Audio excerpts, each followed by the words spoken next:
All right, my friends, welcome back. This is going to be part 3 of my presentation on the microscopic world, and we're going to continue on with the topic of spiderwebs. Spiderwebs. If you'll notice on the screen here, we are going to look at the topic of electrified webs or properties of webs that electricity could play a part in them. And so when I was trying to figure out a name for this certain area of spider webs, electrified webs is probably about the best name that I could come up for it. And so I don't want you to think that, you're going to go by a spider web and get a shock or anything, but there seems to have some type of the components about the spider web that electricity can play a part with them. And so we're going to look at that. We're going to look at that. Now, a study published in the Nature Wissenschaften, I hope I'm pronouncing that right. That's almost a sentence. Showed that the glue that coats spider webs give them the ability to reach out and grab all charged particles. From pollen and pollutants to flying insects, the glue spirals can also distort the Earth's electric field within a few millimeters, get that, of the web, which may allow insects to detect the web with their antenna, e-sensors. Common garden spider webs, we've talked about those previously, could be environmental monitors as they actively filter airborne pollutants with an efficiency comparable to expensive industrial sensors. Get that, guys. Get that. So next time you see spider webs here and there through the woods or even around your home, just think, guys, what they may be doing. They may be nature's filters. God created nature's filters. That is absolutely incredible when you think about that. The elegant physics of these webs make them perfect active filters of airborne pollutants, including aerosols and pesticides. Electrical attraction drags these particles to the webs. So you could harvest and test webs to monitor pollution levels. For example, to check for pesticides that might be harming bee populations. That's interesting. Even more fascinating, you could be able to detect some airborne chemicals just by looking at the shape of the webs. We already know that spiders' different webs went on different drugs, for example, creating beautiful webs on LSD and terrible webs on caffeine.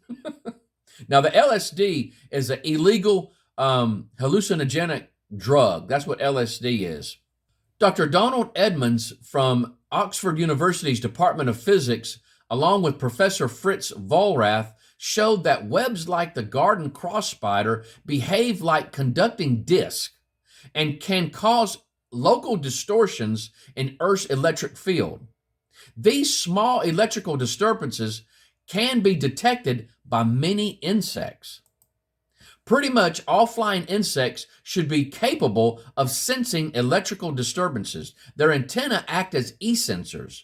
When the tips are connected to the body by insulating materials, meaning the charge at the tip will be different from the rest of the insect. As insects approach charged particles, the tips of their antennae will move by a small amount, which they may be able to feel. Bees already use e-sensors to sense flowers and other bees, so it now remains to be seen whether they might also use them to avoid webs and thus becoming dinner.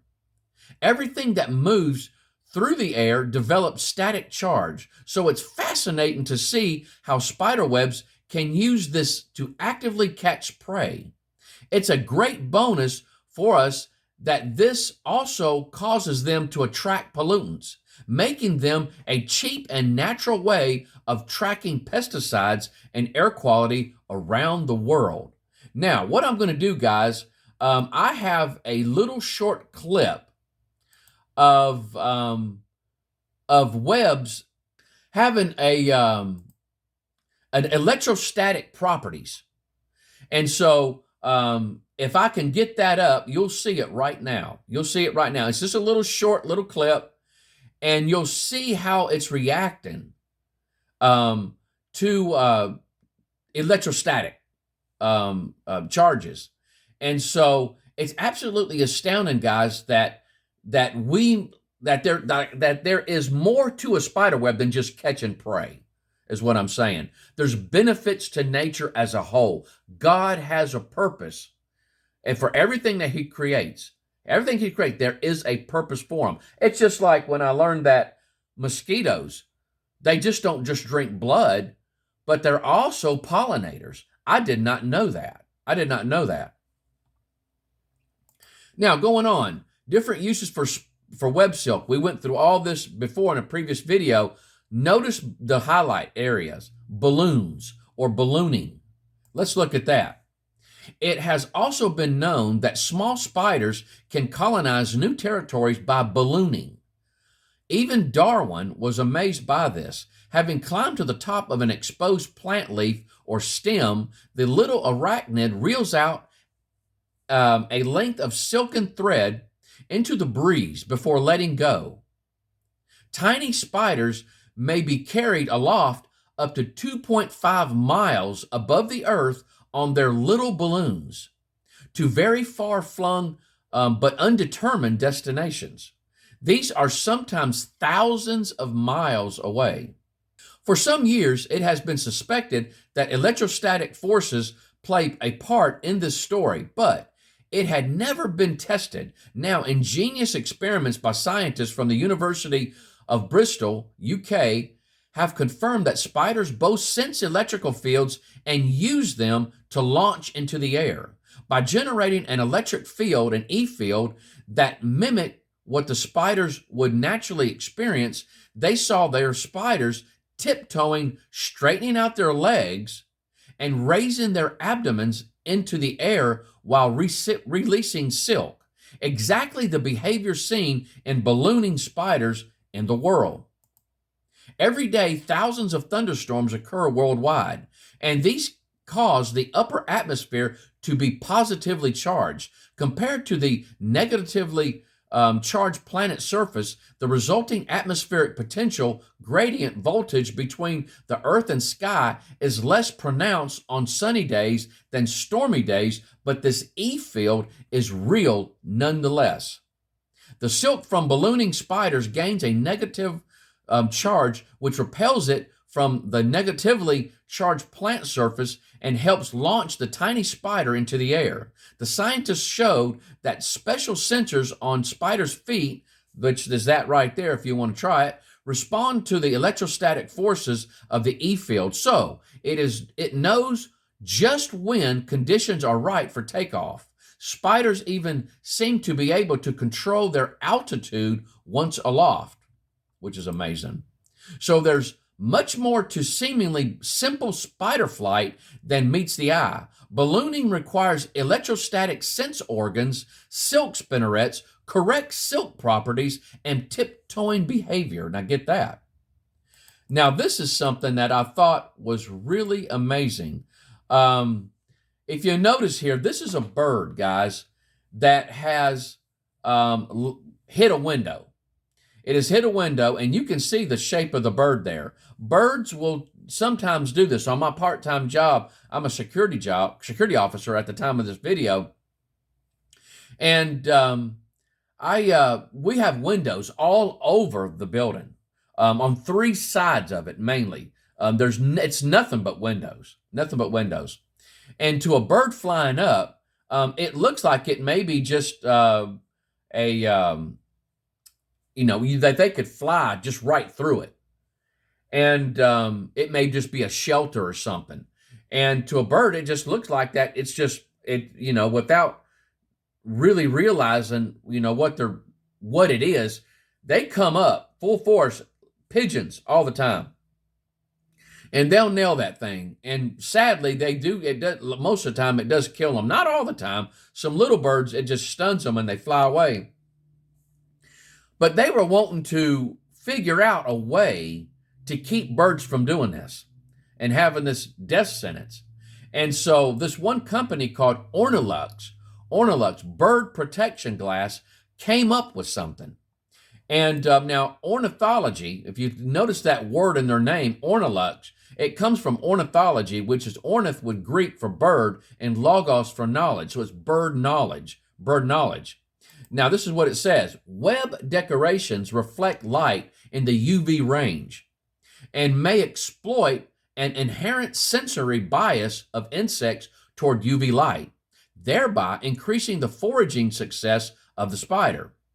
Decorations may also deter visually hunting predators such as birds and wasps by hiding the spider or by advertising the web's noxious characteristics. Finally, decorations may advertise the position of the web to larger animals such as birds, which then avoid contacting and accidentally damaging the web. Now, that UV means it's a reflective threads called stabilamenta. And if you notice here, the ultraviolet, this is what we're talking about. It's found in sunlight, electric arcs, mercury lamps, and black lights. It is responsible for the formation of vitamin D in organisms and suntans and sunburns. Now, guys, I take vitamin D. I take a vitamin D pill every single day. I have heard that no matter how much sun you get, you'll never get enough vitamin D. That's just what I've been told. And so in the summertime, I will be outside to mow the grass, but a lot of times I try to avoid going outside because I just don't do good in this 100-degree temperatures that are so humid. So I take vitamin D. Most of the time, most of the year, but especially in the summer, I try to make sure I get plenty of vitamin D. But what they did, guys, going back to these glass, is they took what a bird's view would see on a spider web and they put it into the glass so the birds would avoid it. Insulating glass sheeting, reflective UV coating glass. 76% of the birds tested avoided the Ornilux glass. Get that. So what they're saying is they're taking the bird's natural ability to see the webs when they're flying around, and they're putting it in glass so they'll avoid the glass. Isn't that something? Another awesome creative aspect that people have been seeing in the natural world, and they can use it for man-made objects or man-made things. And so absolutely just incredible. All right, let's stop right there. When we come back, we are going to continue on with spider webs by showing you a unique feature that is on tarantulas, and that was researched and studied and answered a question about tarantulas and a certain ability that they have. And so, but anyway, we'll talk about that when we get together next time. You guys take care. I love you and hope the Lord blesses you real good. Bye-bye.